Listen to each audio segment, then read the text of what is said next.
ou dans la caille plateforme, toujours sous enquête assassinat président Jovenel Moïse là. N'a continué côté nous décamper.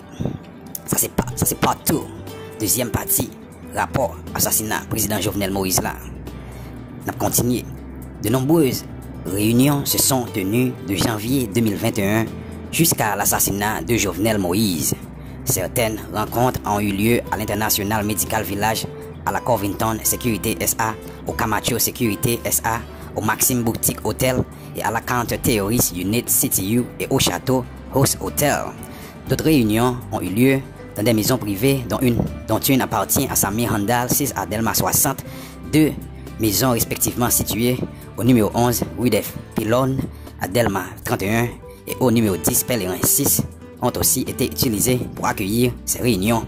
Au moins une rencontre a été réalisée au domicile de la magistrate de la Cour de cassation Wendell Cock-Tello. En plus de la magistrate Wendell Cock-Tello, de nombreuses personnalités connues ont été pointées du doigt comme ayant participé à une ou plusieurs rencontres avec les individus impliqués dans l'assassinat du président de facto.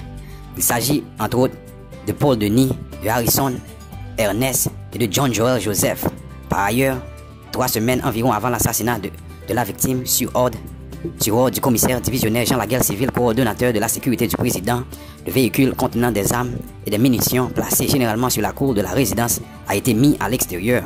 Le coordonnateur avait alors justifié son ordre par le fait que le président se plaignait souvent de la présence de trop de véhicules sur sa cour. Il convient de souligner que selon les informations recueillies par le RNDDH depuis 2 semaines avant son assassination, Jovenel Moïse ne se rendait plus au Palais National à plusieurs reprises. Il a même fait déplacer son cortège sans s'y rendre lui-même, ce qui laisse supposer qu'il craignait pour sa vie.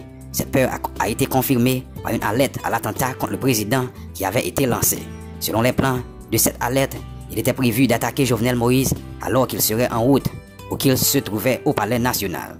Conséquemment, son assassinat tel que survenu dans la nuit du 6 au 7 juillet 2021 ne représentait vraisemblablement qu'un troisième plan, ces assassins ayant compris qu'ils avaient des soupçons quant au plan initial. Le commissaire divisionnaire Jean Laguerre Civil, coordonnateur de la sécurité du président, avait été informé de cette alerte. Il en a touché le responsable de l'USGPN, le commissaire Dimitri Erard. Toutefois, aucune mesure de renforcement de la sécurité du président n'a pas été prise. Planification de la mission initiale telle que connue par plusieurs personnes rencontrées par le RNDDH semble avoir été d'arrêter le président de facto Jovenel Moïse sur la base d'un mandat d'arrêt émis en date du 18 février 2019 par le magistrat instructeur Jean-Roger Noël-Sius pour des faits d'assassinat perpétrés dans le cadre du massacre de La Saline survenu les 13 et 14 novembre 2018. Après son arrestation, le président de facto Jovenel Moïse aurait dû être remplacé par Christian Emmanuel Sanon ou par le magistrat Wendell Cock-Tello. De plus, des personnalités politiques connues ainsi que plusieurs autres individus ont été présentés au NDDH comme ayant adhéré au projet d'arrestation. Il s'agit entre autres que H.K. Joseph Pierre, de Maître Gordon Fénil Désir, de l'ancien sénateur de la République John Joel Joseph, de la magistrate Wendell Cock-Tello et du docteur Harrison Ernest. Ces personnalités devraient aussi vraisemblablement occuper des postes importants dans le gouvernement de transition qui serait alors mis sur pied. Selon ce que le RNDDH a appris, 14 personnes sont principalement impliquées dans la préparation de la mission initiale qui consistait à arrêter Jovenel Moïse. Il s'agit de James Solage, Emmanuel Sanon, Joseph Félix Badjo, Joseph Vincent, Ronaldo Covington, Dominique Covin, Radolphe Jar alias Dodov, Gilbert Dragon, Angel Navarro, Walter VNT Mila, Dubernay, Girardo Capador alias Manuel, Emmanuel Antonio Entriago alias Tony, Arcangel Preter Ortiz alias Gabriel, Jermaine Alejandro Rivera alias Colonel Mike. Ils étaient en constante communication avec Dimitri Erard, Jean Laguerre Civil, John Joel Joseph. Toute l'information ressortissant colombien qui n'était pas directement impliqué dans la préparation de la mission devait par contre y participer activement. La répartition des tâches dans le groupe était ainsi réalisée. Christian Emmanuel Sanon était chargé de la coordination générale du coup qui devait aboutir à son accession au pouvoir. Dimitri Erard était chargé de fournir des armes et des munitions aux membres du commando dont des fusils d'assaut, des bonbonnes de gaz lacrymogènes, des grenades et des scies électriques. Radolphe Jar alias Dodov était chargé de recueillir et de garder le matériel de la mission avant de le distribuer aux membres du commando au moment opportun. En ce sens, au moins 14 armes à feu et 6 véhicules mobilisés pour la perpétration du crime ont été recélés chez lui. Gilbert Dragon était chargé de fournir à l'équipe des insignes de la DEA. John-Joel Joseph était chargé de payer au comptant les frais de location des véhicules.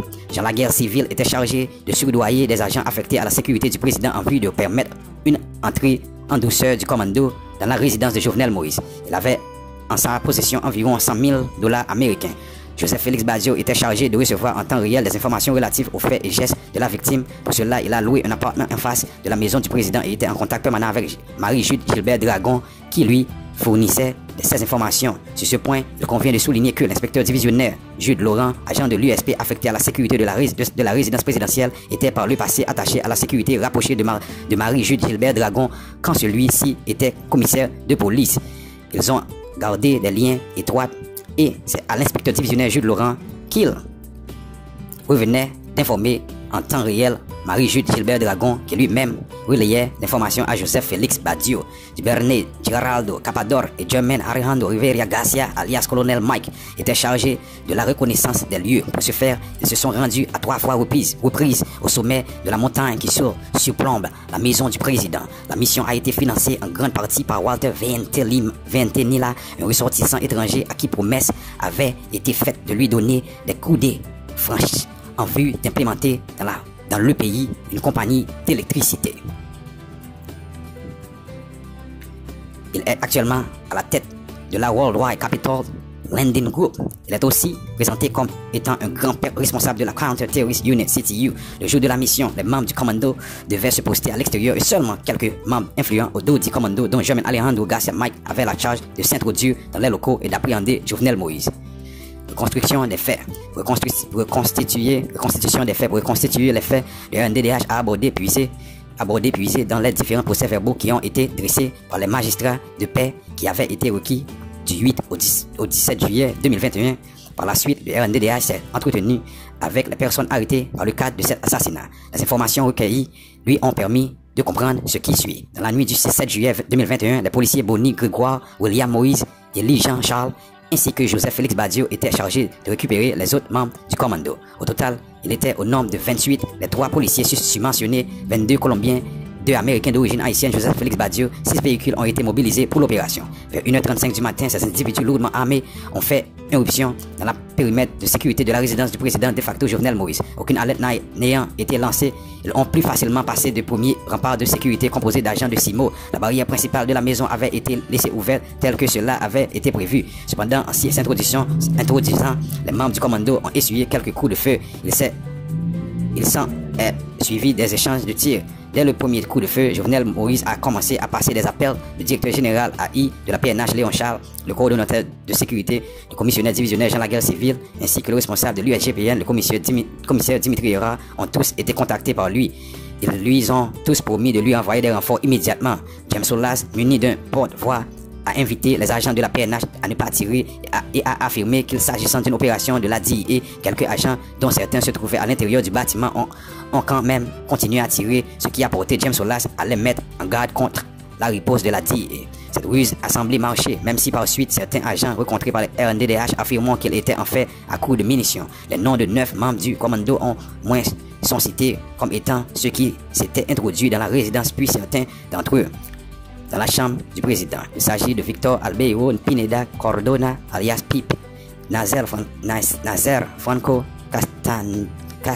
Castaneda, Juan Carlos Yepes Clavijo, Ner Caceres Duran, Duvernay Geraldo Capador, Arias Manuel Antonio Grosso, Gravin, Carlos Giovanni, Guerrero Torres, Javier Romeo Medina et Alejandro Geraldo Zapata. Après l'avoir dûment identifié, ils l'ont froidement abattu de plusieurs projectiles. L'épouse de la victime, Martine Moïse, ainsi que 2 enfants du couple présidentiel, savoir Joe-Mali Jovenel Moïse et Jovenel Moïse Jr., étaient sur les lieux. La première dame a été blessée au cours de l'opération. Les 2 autres ont eu le temps de se cacher.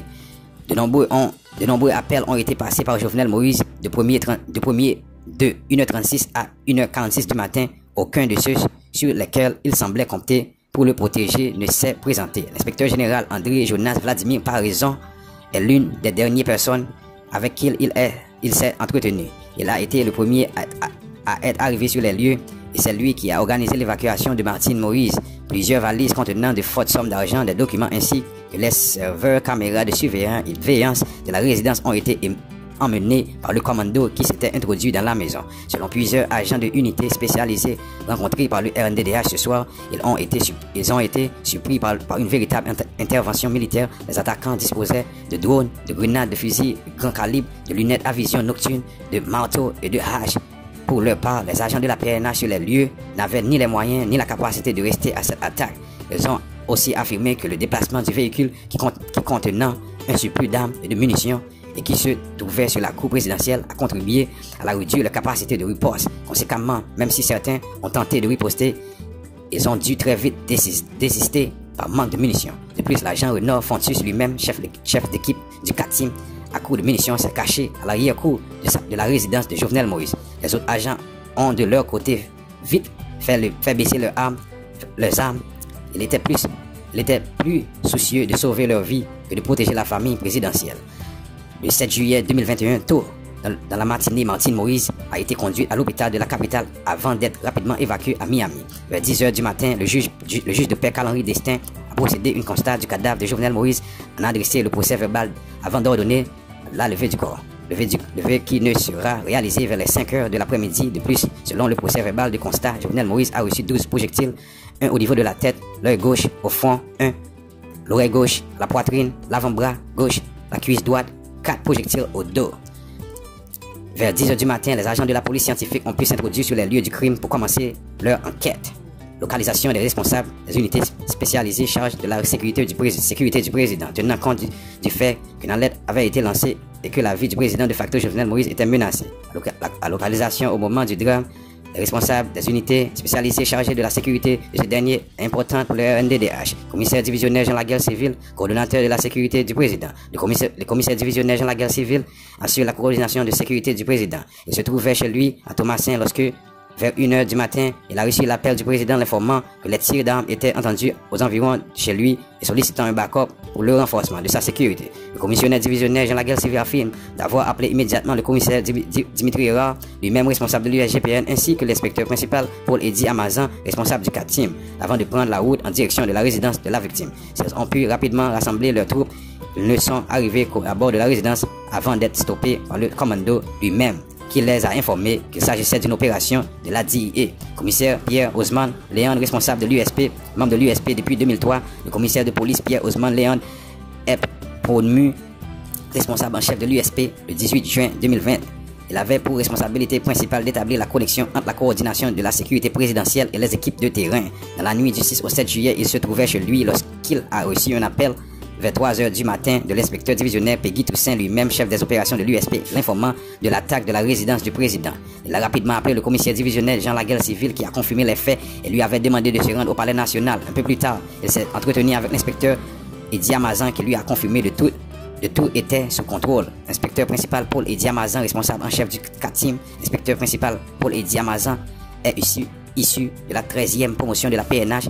Il travaille au Palais National depuis 20 ans. Cependant, depuis 18 ans, il est affecté à la CATIM. Dans la nuit du 6 au 7 juillet 2021, l'inspecteur principal Paul Eddy Amazan se trouvait chez lui vers 1 h 45 du matin. Il a été informé par l'agent Willet Kange, lui-même chef des opérations du CATIM, que la maison du président était attaquée. Il a appelé d'autres agents des unités spécialisées ensemble.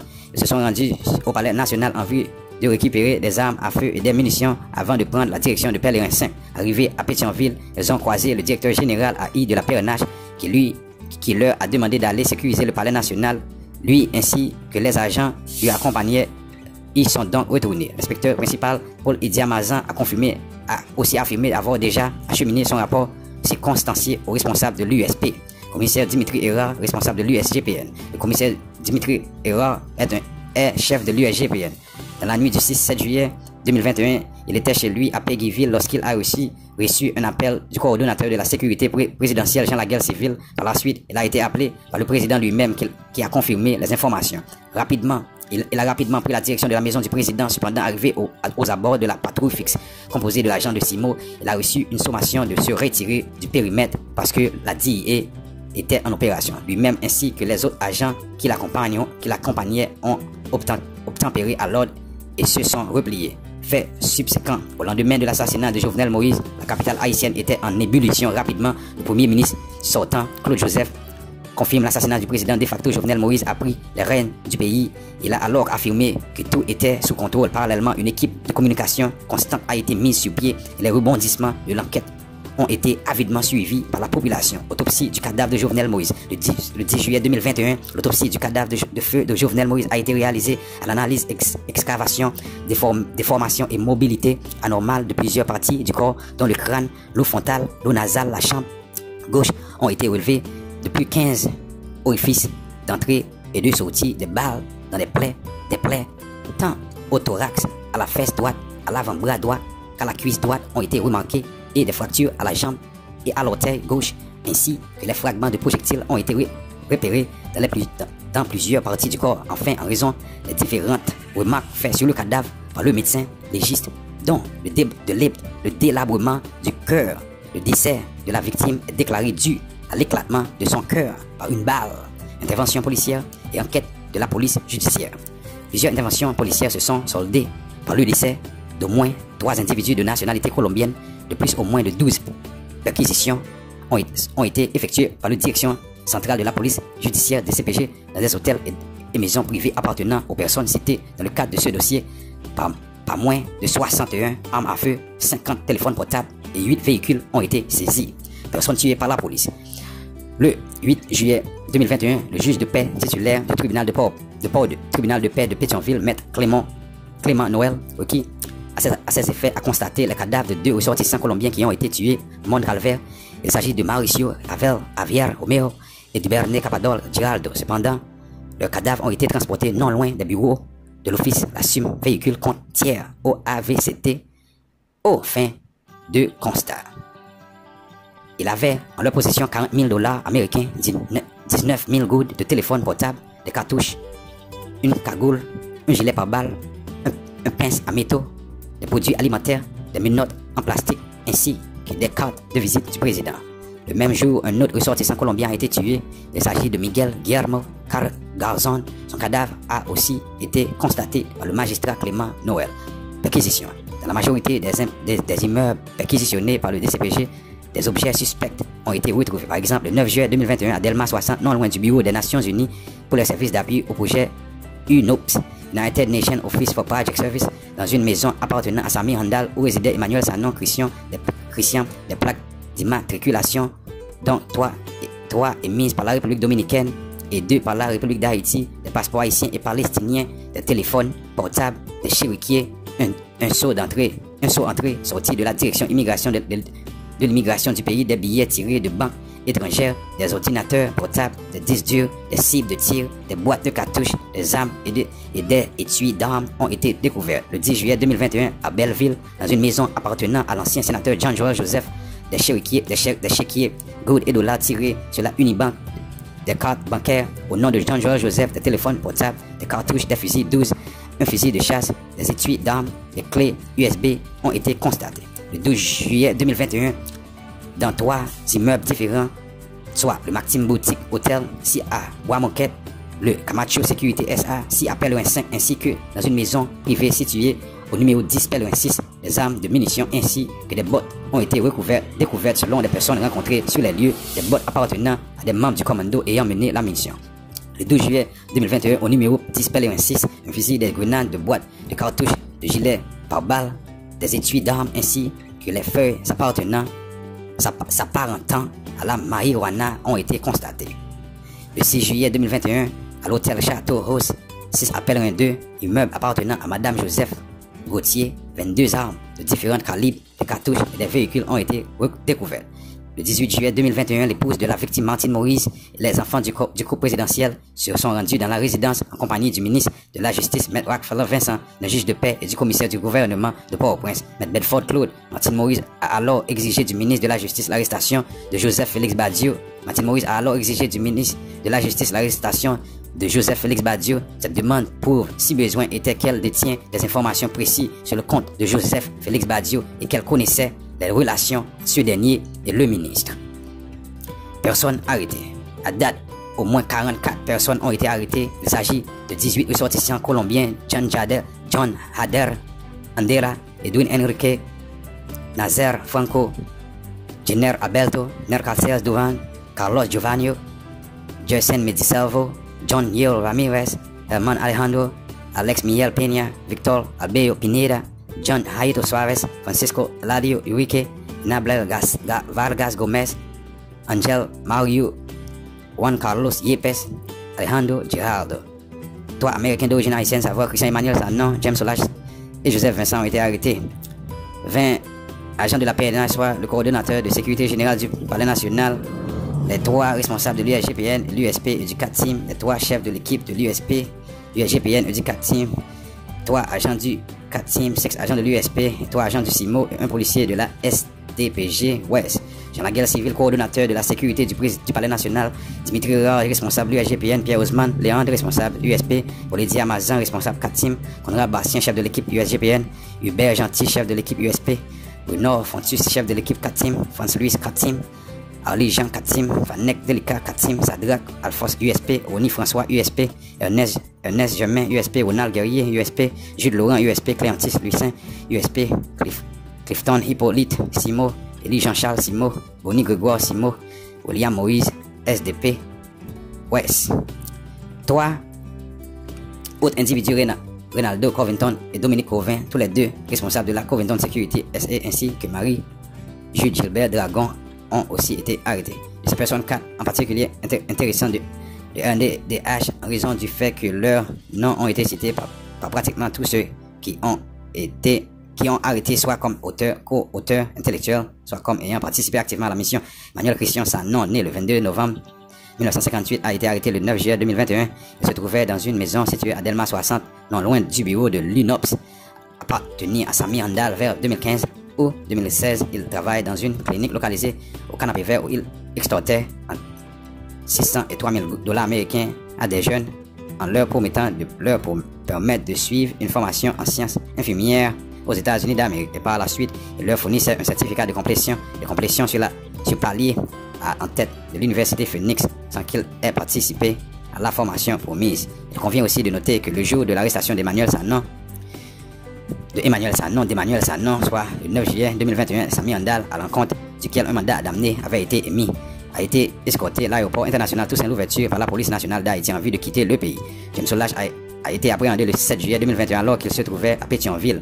Il a vite fait de confirmer au magistrat du père Clément Noël qu'il est un traducteur parlant français, anglais et espagnol. Il a aussi affirmé que c'est lui-même qui parlait au mégaphone. Joseph Vincent, né le 28 septembre 1965, un Américain d'origine haïtienne. Il a été arrêté le 8 juillet 2021. Il a déclaré vivre en Floride, aux États-Unis. Il est aussi un traducteur selon ce qu'il a affirmé.